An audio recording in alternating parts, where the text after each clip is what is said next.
Friends, ముందుగా ఇంత ఓపిక్గా ఇంత సేపు ఉన్నారంటే ఒక సమోసా మీద చాలా మెచ్చుకోవాలి. సో అందుకని ఎందుకు అంటే ఈ సమోసాలు 1000 కాదు 1,00,000 తిన్నా మన స్వేచ్ఛకు సమానం కాదని.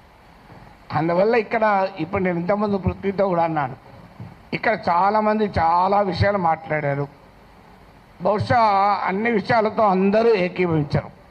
కానీ నాగరిక ప్రజాస్వామిక సమాజానికి ఉండాల్సిన లక్షణం ఏంటంటే ఏ అభిప్రాయాలు ఉన్న వాళ్ళైనా ఒక వేదిక మీద ఉండి మాట్లాడగలగాలి. అది నాగరిక సమాజానికి ఉండాల్సిన లక్షణం. సో ఇక్కడ ఉన్న వాళ్ళందరికీ ఒకటే కన్సర్న్ ఏంటంటే స్వేచ్ఛను హరించకూడదు. ఇక్కడ మాత్రం డిఫరెన్స్ ఏం లేదు కదా ఎవరికి. భావ ప్రజ్ఞా స్వేచ్ఛను హరించకూడదు. భారత రాజ్యాంగం కల్పించిన ఆర్టికల్ 19(1)(a)లో కల్పించిన భావ ప్రజ్ఞా స్వేచ్ఛను హరించకూడదు. హరిస్తే ఏం చేస్తారు? కేసులు పెడతారు. నేను అన్నాను అరెస్ట్ చేస్తారని భయమా సార్ అన్న. భయం ఉంటే యాంటిసిపేటరీ బెయిల్ పోతాను, నేను పోలే కదా అన్న. ఇంతవరకు యాంటిసిపేటరీ బెయిల్ పిటిషన్ వేయలేదు, వేయను కూడా. ఎందుకంటే నవ్వుతూ అన్నా, నా జీవితంలో చాలా అనుభవాలు వచ్చాయి, అసెంబ్లీతో సహా. ఒక జైలు అనుభవం రాలే, అది కూడా పోయి చేస్తే నా ఆత్మకథ పూర్తవుతుంది, ఇంకో చాప్టర్ అని చెప్పాను. సో అందువల్ల అరెస్ట్లకు భయపడే వాళ్ళమైతే ఇక్కడ దాకా రాకనే పోయేవాళ్ళం. నేను 30 ఏళ్ళ వయసులో యూనివర్సిటీలో అసిస్టెంట్ ప్రొఫెసర్గా ఉన్నప్పుడు times of India group daily ఇది ఇండిపెండెంట్కి ఒక ఆర్టికల్ రాశారు. అప్పుడు ముఖ్యమంత్రి నెదురుమల్లి జనార్దన్ రెడ్డి పైన glad to see him go అని రాశారు. అప్పుడు చీఫ్ మినిస్టర్ ఆఫీస్ నుంచి వైస్ ఛాన్సలర్కి ఫోన్ వస్తే నన్ను పిలిపించాడు. ఏం నాగేశ్వర్ పెళ్ళై 4 ఏళ్ళు అయింది, కొడుకు పుట్టి 1 ఇయర్ కూడా కాలే, ఇప్పుడు మన ఈ ఉద్యోగం తీసేస్తే ఏమవుతుంది అన్నాడు. నేను తీసేయమన్నాడు సార్ మీ సీఎంను. ఒక 30 ఏళ్ళు అక్కడ ఇక్కడ ట్యూషన్లు చెప్పుకొని బతుకుతా, 30 ఏళ్ళ తర్వాత కోర్టులో సుప్రీంకోర్టుకి వెళ్ళి ఈ డబ్బులన్నీ తెచ్చుకుంటే జూబ్లీహిల్స్ ఇల్లు కట్టుకుంటా అని చెప్పాను. ఎందుకంటే నాకు అదొకటే మార్గం కనబడుతున్నా సార్, లేకపోతే లేదని చెప్పిన. అంటే అందువల్ల 30 ఏళ్ళ వయసులోనే భయపడలే, 62 ఏళ్ళ వయసులో భయపడతామా? సో అందువల్ల అది భయపడే ప్రసక్తే లేదు. అరెస్ట్ ఇంతవరకైతే మీకు ఫ్యాక్ట్స్ కూడా చెప్పాలి. ఎందుకంటే ఇక్కడ మాట్లాడిన వాళ్ళు చాలామంది బహుశా టీవీలు మిస్లీడ్ చేసిన రాంగ్ ఇన్ఫర్మేషన్తో కూడా ఉన్నట్టున్నారు. నా దగ్గరికి అరెస్ట్ చేసడానికి ఎవరైతే రాలే ఇప్పటి వరకు, రారని నేను చెప్పను, ఇప్పటి వరకు రాలేదు. హైదరాబాద్కి వచ్చారేమో తెలియదు, మా ఇంటికి రాలే. అయితే అక్కడ తెలంగాణ పోలీస్ ప్రొటెక్షన్కి వస్తే వాళ్ళ ఫోటోలు వేసి మనం మీడియాలో ఆంధ్ర పోలీస్ వచ్చిందని రాశారు. ఆ వీడియోలో ఉన్న వ్యక్తి మన టోలీచెక్ సిఐ. సో అలా కూడా వచ్చాయి వార్తలు. ఆ వార్తలు కూడా ఇట్లాంటి పత్రికల్లోనే వచ్చాయి. పోనీ వీళ్ళు ఇక్కడ మనకు అర్థం కావాల్సింది అంటే, ఒకటి రాజ్యం ప్రభుత్వమే నేరుగా కేసులు పెట్టింది. ఏంటా కేసులు?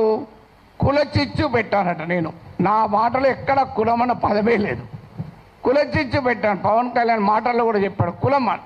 అసలు నేను ఎక్కడ కులం తీసానో నాకు ఇప్పటికి అర్థం కాలే. ఇప్పుడు ఒక అంశం వచ్చినప్పుడు అనేక మంది భిన్నమైన అభిప్రాయాలు ఉన్నవారు ఆ అంశాన్ని వరకు సమర్థిస్తుంటారు.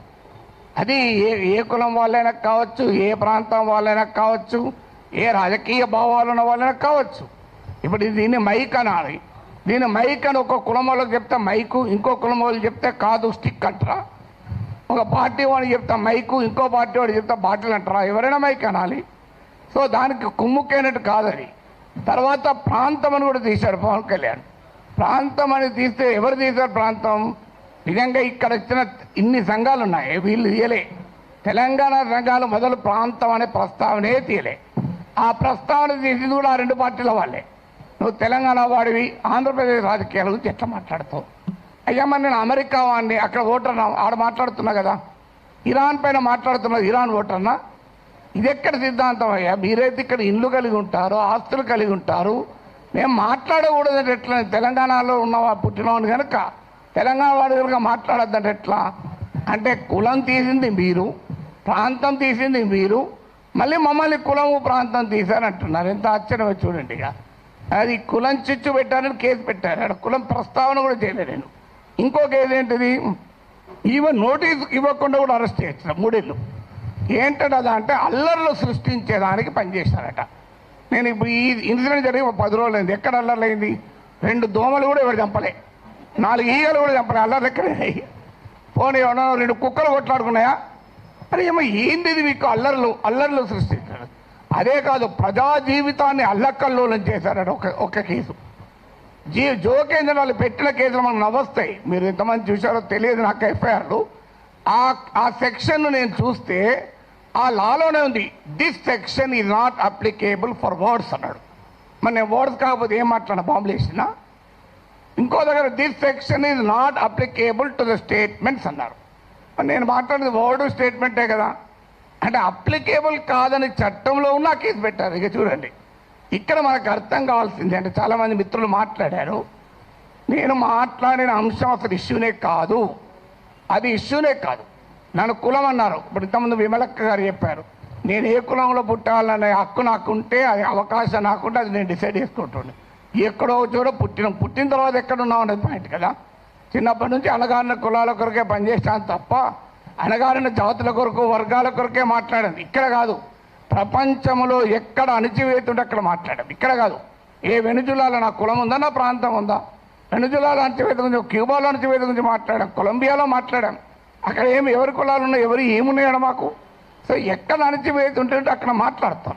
సో అందువల్ల ఇక్కడ అసలు విషయం ఏంటి అంటే, ఇంతకుముందు చెప్పారు మన మిత్రుడు రఘు చెప్పాడు, అసలు విషయం ఈ ఇష్యూనే కాదు. ఇష్యూ ఏంటి, ఆంధ్రప్రదేశ్కు విశాఖపట్నానికి రైల్వే జోన్ ఇచ్చాడు. ఆ ఇచ్చినట్టే ఇచ్చి ఆదాయం వచ్చే కిరండాల్ కోరాపూట్ లైన్ తీసేసి ఇచ్చారు. ఆ లైన్ను ఒరిస్సాకు పంపించారు. ఆంధ్రప్రదేశ్లో ఒక్క రాజకీయ పార్టీ అడగదు. నా పైన గంట సేపు డిబేట్ పెట్టే టీవీ ఛానల్ కూడా అడగవు. విచిత్రం ఏంటంటే, అయ్యా మరి ఈ రైల్వే జోన్ ఇచ్చారు, ఆదాయాన్ని ఇచ్చేదాన్ని తీసుకువెళ్ళి ఒరిస్సాలో కలిపారు, ఇది అన్యాయం కదా అని ఒక్కరు అడగలే. నాగేశ్వర్ పైన 1 అవర్ డిబేట్ పెట్టిన వాళ్ళకు ఆంధ్రప్రదేశ్ ప్రజల కోసం అవసరమైన ఈ ఒక్క టాపిక్ మీద ఎందుకు డిబేట్ పెట్టరు? ఆన్సర్ లేదు. ఇక మీకు మచిలీపట్నం పామర్రు ప్రాంతంలో మీకు విలువైనటువంటి ఆయిల్ అండ్ గ్యాస్ నిక్షేపాల్ని ఓఎన్జీసీ కనుగొంటే అత్యంత చరిత్ర జరిగిన దుర్మార్గ చరిత్ర కలిగిన వేదాంతకి ఇచ్చేశారు. తూత్కుడిలో ప్రజల్ని చంపినటువంటి వేదాంతకి ఇచ్చారు. ఇది ఆంధ్రప్రదేశ్లో ఏ ప్రధాన పార్టీలు రెండూ అడగలే. ఇక్కడ నా పైన డిబేట్ పెట్టిన టీవీ వాళ్ళు అడగలే. విచిత్రం ఏంటంటే, కానీ నేను అడిగాను, అది కోపం ఏంటంటే ఇలాంటి ఉదాహరణ 100 చెప్పగలుగుతాను. అందువల్ల పబ్లిక్గా క్వశ్చన్ చేయకూడదు. అందువల్ల ఒక్కసారి బెదిరిస్తే దాన్ని డాక్ట్రైన్ ఆఫ్ చిల్లింగ్ ఎఫెక్ట్ అంటారు. అంటే ఒక బెదిరిస్తే వీడు నోరు విప్పడోని. కానీ గుర్తుపెట్టుకోవాలి, ఎంత బెదిరిస్తే అంత బిగ్గరగా అడుగుతాం, పని కట్టుకొని కూడా అడుగుతాం. అదే నేను అన్నది. అదే అని యుద్ధం మీరు మొదలు పెట్టారు, నేను ముగిస్తాను అన్నాడు. మళ్ళీ దాన్ని పెట్టుకొని యుద్ధం చేస్తావట అంటారు. అయ్యా నేను ఏమన్నా అందులో క్లియర్గా నా ప్రజా సమస్యల పైన అన్నా. అంటే ఇప్పుడు ఇంకా దానిపైన కేసు పెట్టలేదు.